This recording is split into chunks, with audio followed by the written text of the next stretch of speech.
Con nosotros precisamente Pedro Gamio Aita, él ha sido viceministro de Energía y es un especialista en estos temas. Bienvenido. ¿Cómo está? Órdenes. Qué gusto saludarlo. Comencemos por este tema de las tarifas. Se ha anunciado un reajuste de estos que hay, entiendo, según contrato, ¿no es cierto? Cada cierto tiempo tiene que haber un reajuste en función de la inflación y de qué más. Todos los meses Ocinermin está facultado a ajustar la tarifa eléctrica en función al comportamiento real de un conjunto de variables. Pero en verdad la tendencia es más de incremento más que baje, porque si tú haces la evaluación en lo que va del año, pero yo quisiera tocar el problema de fondo. El problema de fondo es que hay distorsiones mayores. Estos son aumentos o disminuciones muy pequeñas. El problema de fondo es que en este momento 7 millones de usuarios pagan el doble por generación que 1.800 usuarios libres, grandes consumidores. Y esa es una distorsión que se debe corregir, porque no corresponde a prácticas saludables de competencia en el mercado. Y eso también tiene que ver con la falta de costos reales, los costos variables que se declaran de los distintos generadores que actúan en el mercado eléctrico. Este es un tema que evidentemente amerita que pronto se manifieste esta comisión creada por resolución ministerial y de una vez por todas pongamos una solución, porque no es una situación que se dé en el mundo, que el consumidor... Pero eso es lo que yo me preguntaba ayer. Es decir, las prácticas que las empresas que se ven favorecidas y que además hacen campañas, pero y unos lobbies increíbles, ¿no? Estas empresas Calpa, Engie y Enel. Y yo me preguntaba si estas compañías podrían hacer lo que hacen en el Perú en sus países. Y la respuesta es tajantemente no. O sea...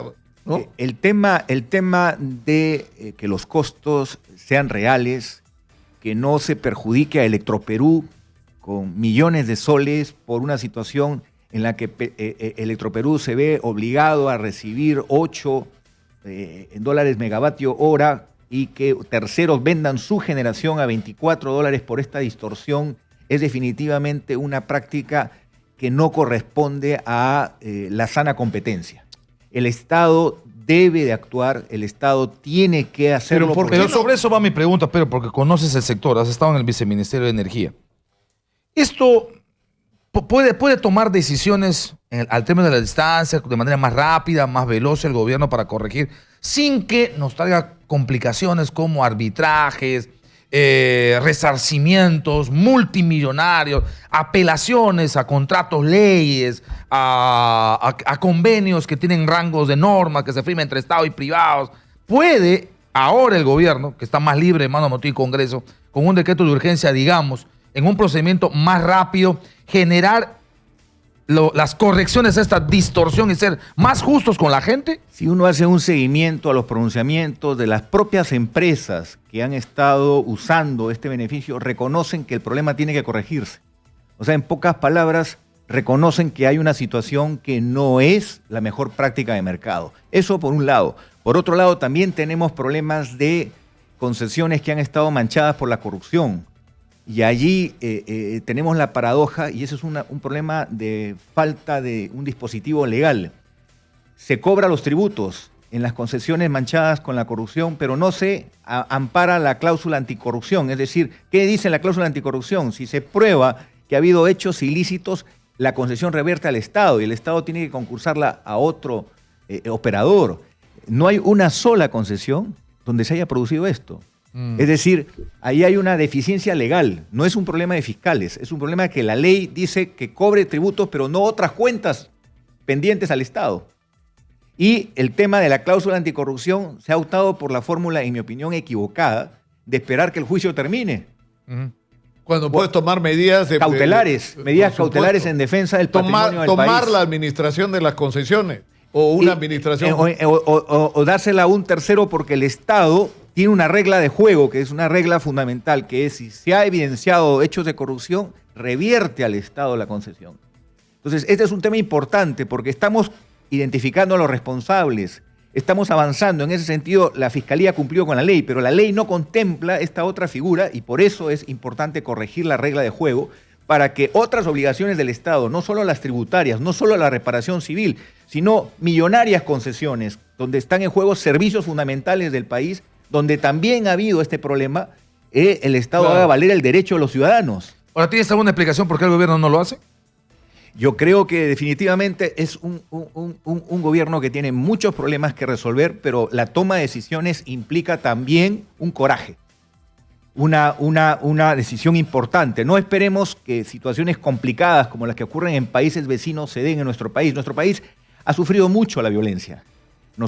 Pero tenemos que hacer que haya una transparencia y la misma corrección en el ámbito penal se tiene que dar en eso es lo que sorprende, en los otros ¿no es aspectos. cierto? En el Congreso han estado yendo y viniendo con el proyecto de ley de Alcalá, que va, que no va, que regresa a comisión, que lo modifican para además pervertirlo, porque hicieron unas modificaciones para que sea intragable y tuvo que... Pero en ese proceso se han pasado meses y hasta años. Y con esta bendita comisión, o sea, ¿por qué necesitas una comisión que trabaje durante meses algo que para todos está claro que hay que hacer? Incluso ya la discusión, entiendo, es en qué momento lo hacemos, ¿no es cierto? Desde que tomó el mando el expresidente Kuczynski hasta la fecha, estamos hablando de la tercera comisión, para el mismo fin. Ahora, hay otro tema. El 2021 se cruza la oferta con la demanda. Y si no tomamos medidas importantes, vamos a consumir electricidad con diésel, produciendo electricidad la a base energía más de cara. diésel. Entonces, Y contaminante. sería absolutamente negligente que una situación así se dé cuando tenemos energías mucho más económicas y que no contaminan. Todavía existe una restricción, una barrera al acceso a la energía solar, por ejemplo, a atender al mercado libre por esta definición de potencia que es reglamentaria, es una norma reglamentaria. El Poder Ejecutivo tiene las prerrogativas de hacer lo mismo que hacen la mayor parte de países desarrollados y países que están en una mejor condición económica que nosotros. La propia OCDE recomienda reglas de competencia sanas. Por en el país. supuesto, claro, en todos los sectores. Eso ¿no? tiene que incluir, yo no sé cómo se puede establecer mecanismos de control más eficientes para eso, pero tú tienes a ministros que ahora están en Calpa, ¿no es cierto? Y tienes a funcionarias de Calpa que terminan de ministras, tomando decisiones sobre empresas para las que han prestado servicios y para las que probablemente presten servicios después de que salga. O sea, eso se tiene que acabar. Bueno, para eso ya existe una norma que es la declaración expresa de intereses.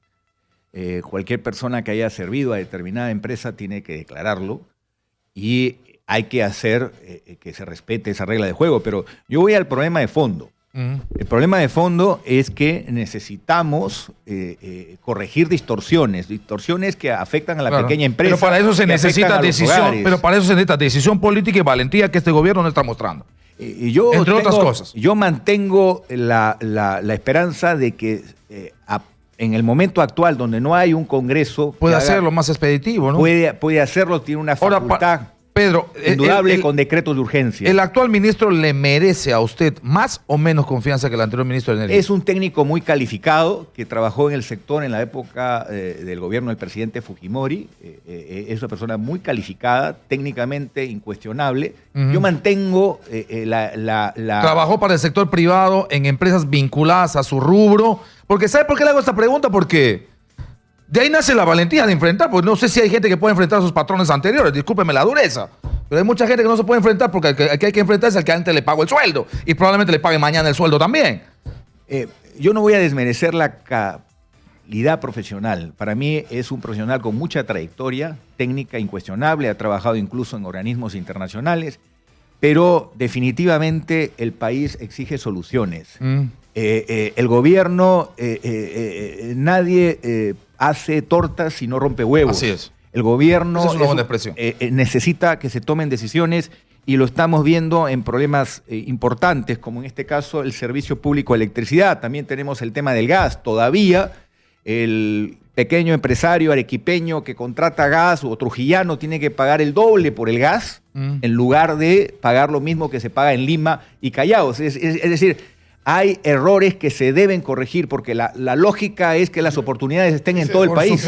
Vamos capítulo por capítulo. Yo estoy chequeando bien este tema que fue motivo de la campaña electoral, que es el contrato del gas.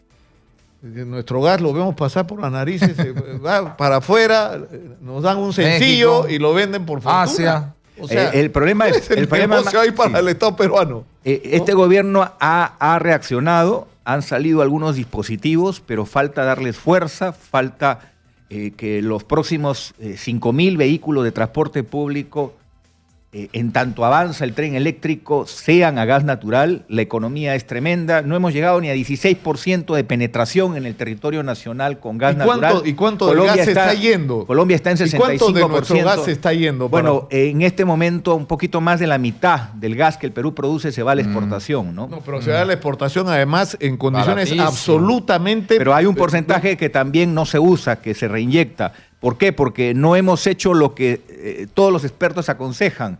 Reducir el consumo de diésel, es un combustible más limpio, un combustible más económico. La apuesta hoy debe ser masificar el gas natural. La electromovilidad también es importante, pero con gas natural podemos lograr este sistema del gas natural licuefactado, 1.000 kilómetros de autonomía. Podríamos poner estaciones en toda la Panamericana y tener una reforma de fondo del sistema de transporte Pero de ese es personas. otro y de capítulo. carga. Mira el potencial que Vamos a terminar el capítulo de las tarifas eléctricas, ahí nos metemos de cabeza a este tema del Y gas. por favor, en algún momento hay que hablar de Ocinermin, ¿no? El papel de Ocinermin. ¿sabes? Ayer Nicolás daba unas cifras que eran, pero la verdad, impresionantes. Sí, Ocinermin, de los tú fondos sabes y que los tiene, recursos que se tiene, manejan. ahora, ¿ha visto esta gente que estudia el manejo del presupuesto, la distribución de recursos por instituciones, etcétera? Ocinermin tiene más presupuesto del gobierno regional de Moquegua. Bueno, Escúchame, ¿dónde está Ocinermin en relación a este tema? no es solo eso. Compara los presupuestos de los ministerios y el sector agricultura y el sector educación, que son sectores que en la mayor parte de países son muy poderosos en presupuesto. Fíjate en qué posición están en el Perú. Y es sorprendente. Por eso es que necesitamos duplicar el presupuesto. Resumiendo y para terminar, don Martín Vizcarra tiene la pelota usted Por favor. en su cancha, Hace tiene que rato. patear, Hace rato. ¿no? Y que se van a quejar algunos No, y en el- privilegiados que han hecho que se gobierne para ellos, porque eso es la tragedia nacional, que gobiernas para 3 empresas y no para los millones No, y de en el usuarios. caso de las tarifas son 7 millones. Y él que dice escuchar a la gente, debería escuchar el clamor de estos 7 millones que lo que están pidiendo es igualdad de condiciones, acabar con esta injusticia y esta distorsión. Un dato importante, Ocinermin ha sacado una norma dentro de su competencia que ha permitido que la generación eólica atienda al mercado de grandes consumidores, al mercado libre. Lo han enjuiciado, pero le ha tomado la decisión. Falta en el tema solar. El que gobierna tiene que dar un paso adelante en defensa del interés Correcto. público y es la mejor práctica. Eso es lo del que estamos mercado. esperando de este gobierno. Pedro, Muchas gracias, dame ahorita, Pedro. ha estado con nosotros. Muchas gracias, Pedro.